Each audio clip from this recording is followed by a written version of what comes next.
दोस्तों, आपको दिल्ली के लाल किले के पास हुए ब्लास्ट की खबर तो पता होगी, लेकिन उससे जुड़ा हुआ एक बहुत सनसनीखेज वीडियो आपके सामने लेकर आए। यह बिल्कुल लाइव, ये उसी वक्त का है जिस वक्त धमाका हुआ उससे 4-5 सेकंड पहले ही यह वीडियो शुरू होती है और अचानक से धमाके की आवाज आती है। इस धमाके की आवाज सुनकर अफरा तफरी का आलम नजर आएगा। इसके बाद की कई तस्वीरें अब तक आप देख चुके होंगे, जिसमें दावा किया जा रहा है कि अब तक 10 लोगों की मौत हो चुकी है। यह आंकड़ा बढ़ने की उम्मीद भी जताई जा रही है कि हो सकता है कि आंकड़ा बढ़ जाए, क्योंकि धमाका ही इतना जोरदार था। लेकिन इन सब के बीच जो आज मैं आपको वीडियो दिखाने जा रहा हूं, वो वाकई सनसनीखेज वीडियो है। फिलहाल एनआईए, फिलहाल एनएसजी वहां पर जांच पड़ताल कर रही है। आप आरोप प्रत्यारोप की बात करें तो आरोप प्रत्यारोप लगते हैं, लगते रहने चाहिए, होता है, होना चाहिए, जिससे सरकार पर सवाल उठने लाजमी होंगे। लेकिन यह दौर होता है जब ऐसा वक्त जब आपको एकजुट रहना होगा। इसलिए आज पहले मैं आपको खबर दिखाऊंगा, लूज पोल क्या क्या है वो भी मैं आपको समझाऊंगा, लेकिन सबसे पहले दिखाऊंगा वो सनसनीखेज वीडियो जिसने हड़कंप मचा दिया है। नमस्कार, मैं हूं प्रज्वल गौतम और आप देख रहे हैं टाइम्स एक्सप्रेस। वैसे शुरुआत में वहीं से करूंगा जहां से बीजेपी के नेता हमेशा करते हैं। भारतीय जनता पार्टी की तरफ से हमेशा कहा गया, उत्तर प्रदेश में जब आप जाते हैं तो कहते हैं 2017 के बाद दंगा नहीं हुआ। उनको कई तरह के अलग अलग जगह, चाहे कासगंज हो, चाहे फतेहपुर हो, चाहे वो बहराइच हो, कहीं हो, वो उसे दंगा मानने से इनकारी कर देते क्योंकि सरकार उनकी चल रही है। हाँ, लफाजियां उनसे करवा लीजिए। जैसे मोदी सरकार आने के बाद कहा जाता है किसी भी तरह की कोई आतंकी घटना नहीं हुई। बोलने से पहले भी ये 10 बार नहीं सोचते। और ये कोई बहुत खुश होने वाली बात नहीं है कि ये घटना हुई तो इसके बाद आरोप लगाने के लिए विपक्ष को या किसी को ये मिल जाए कि ये घटना हो गई। ये वाकई शर्मसार करने वाली घटना है, जिस पर विपक्ष को भी शांत रहना है और सरकार को गंभीरता से सोचना भी है और बड़ी बड़ी डींगे नहीं हाँकनी। ये सारे काम जरूरी होते हैं। लेकिन जो मैं वीडियो का जिक्र कर रहा था, पहले वो वीडियो देखिए। आपने अब तक अलग अलग तरह की तस्वीरें देखी होंगी, गाड़ियां खड़ी हैं, आग लगी है, एक ई रिक्शा पूरी तरह से खत्म हो गया, बहुत सारी चीजें, चीख पुकार सब देख ली। शायद ये वीडियो आपने नहीं देखी होगी, शुरुआत से देखिए, बहुत गंभीर वीडियो है, पहले देखिएगा वहां क्या होने जा रहा है। ये वीडियो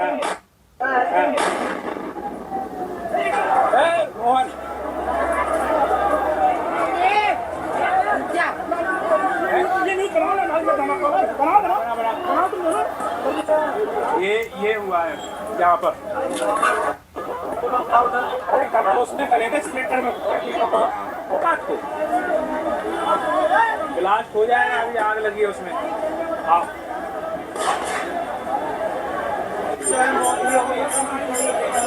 क्या कुछ क्षति हुई है क्या? तो ये तस्वीर आपको मैंने इसीलिए दिखाई, वीडियो वाकई बहुत सनसनीखेज है। दरअसल क्या है कि तमाम जो न्यूज़ चैनल वाले हैं वो तो नहीं, ये तस्वीर आती भी नहीं सामने। जो लोग दिन रात कहते हैं ना यूट्यूबर्स क्या करते हैं, यूट्यूब में क्या होता है, तुम लोग तो देखो, एक यूट्यूबर की वजह से एक चीज़ निकल कर सामने आई कि धमाका कैसे हुआ था। क्योंकि सारे तथाकथित राष्ट्रभक्त और राष्ट्रवादी पत्रकार तो कहाँ पर हैं? बिहार में। वो क्या कर रहे हैं छिपा नहीं है। यहाँ पर क्या है, एक यूट्यूब का व्यक्ति ही वही लोगों से राय ले रहा था, तभी अचानक से धमाका होता है। दोबारा से बस थोड़ा सा आपको दोबारा दिखाऊं, ये देखिए। तो सोचिए, उसी समय बातचीत चल रही थी और एक धमाका होता है और धमाके के बाद अफरा तफरी का आलम मैंने आपको दिखाया। कई लोग इसमें घायल भी हुए हैं, 10 लोगों की मौत की खबर निकलकर सामने आई है। अब आइए शुरुआत करते हैं कुछ और वीडियोस के साथ, उसके बाद की तस्वीरें क्या निकल कर आई, पहले ये वीडियो देखिए। कुछ ऐसी तस्वीर निकलकर सामने आई है, वाकई दिल दहला देने वाली तस्वीर है। कई गाड़ियों को नुकसान पहुंचा है। देखिए कितनी गाड़ियां कबाड़ में तब्दील हो गई। यह धमाका दिल दहला देने वाला भी है और सोचने पर मजबूर भी करेगा। एक ई रिक्शा टाइप का लग रहा है, उसके तो परखच्चे ही उड़ गए। कई और ई रिक्शे हैं वो बर्बाद, ऑटो भी है, एक वैन खड़ी हुई है वो बर्बाद हो गई। मतलब आप सोचिए कितना जबरदस्त, कितना बड़ा हमला है ये अब तक का हमला है, ब्लास्ट है, ये हम नहीं कह रहे, भी माफी चाहेंगे, ब्लास्ट है। ये कितना बड़ा जबरदस्त धमाका था। क्यों हुआ, कैसे हुआ? क्योंकि जिस वक्त ये धमाका हुआ, दिन में एक खबर आती है। खबर थी कि आरडीएक्स बरामद हुआ, एक नहीं, दो नहीं, 300 किलो आरडीएक्स बरामद हुआ फरीदाबाद से। कई डॉक्टर्स भी हैं इसमें जुड़े हुए आए थे, जो मुस्लिम कम्युनिटी से आते हैं, उनको लेकर अलग अलग दावे किए जा रहे थे कि ये पकड़ लिया, वो पकड़ लिया, हमने ये कर लिया। सवाल ये उठता है बस सरकार से कि आप बिहार में बैठकर घुसपैठिया घुसपैठिया घुसपैठिया घुसपैठिया घुसपैठिया कर रहे थे, और जहां पूरी की पूरी सरकार बैठती है वहां इतना बड़ा कांड हो गया। अब इससे ये कहने से नहीं होगा कि ये हो गया वो हो गया, आपने बहुत बड़ी बड़ी डींगे हाँक ली हैं, नहीं ज़रूरत है अब देश को आपको आपकी ये डींगे सुनने की। काम बताइए, काम क्या हुआ? ठीक है, अगला देखिए, इसमें एक और वीडियो निकल कर सामने आई है, अफरा तफरी का ही आलम है, ज़रा देखिए सुनिए।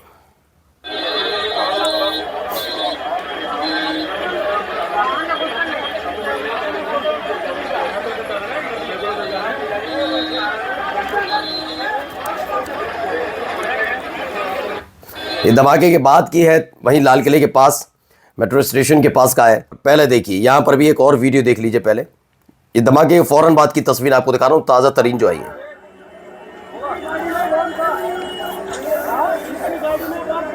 बम ब्लास्ट हुआ है लाल किले के सामने अभी 1 मिनट पहले।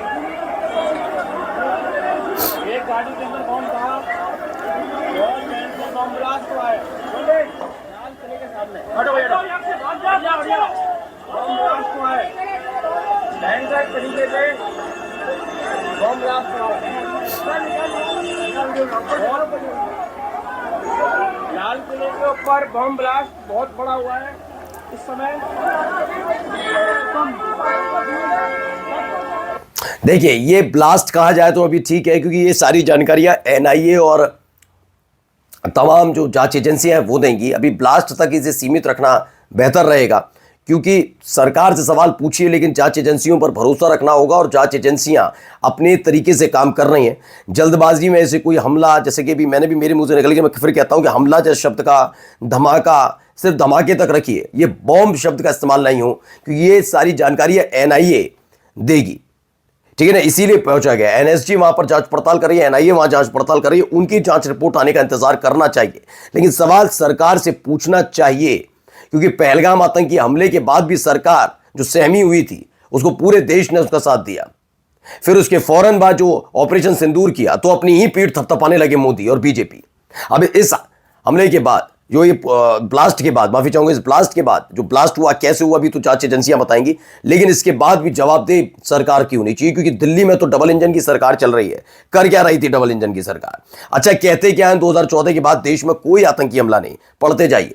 2025 दिल्ली ब्लास्ट, 2025 में पहलगाम आतंकी हमला, 2024 में देखिए 2 रियासी हमला, बेंगलुरु के कैफे बम विस्फोट, कविश अजीज कहती हैं। 2023 में दंतेवाड़ा बम विस्फोट, एर्नाकुलम यहोवा के साक्षी सम्मेलन केंद्र विस्फोट, एलाथुर ट्रेन आगजनी, राजौरी हमला, 2021 में सुकमा बीजापुर हमला, 2020 में सुकमा माओवादी हमला, जून 2019 में कश्मीर हमला, दंतेवाड़ा हमला, जम्मू बस स्टैंड ग्रेनेड विस्फोट, पुलवामा हमला, सुकमा हमला, 18 में सुंजवान हमला, 2017 में जाते हैं तो भोपाल, उज्जैन, मतलब पूरी लिस्ट है। आप देखिए, पठानकोट भी है, पंपोर हमला है, गुरदासपुर हमला है, उरी हमला है, बारामूला हमला है, ये सारे हैं। और क्या कहते हैं, ये देश में तो कोई आतंकी घटना हुई नहीं जब से ही आए राष्ट्रवादियों की सरकार। नमस्कार।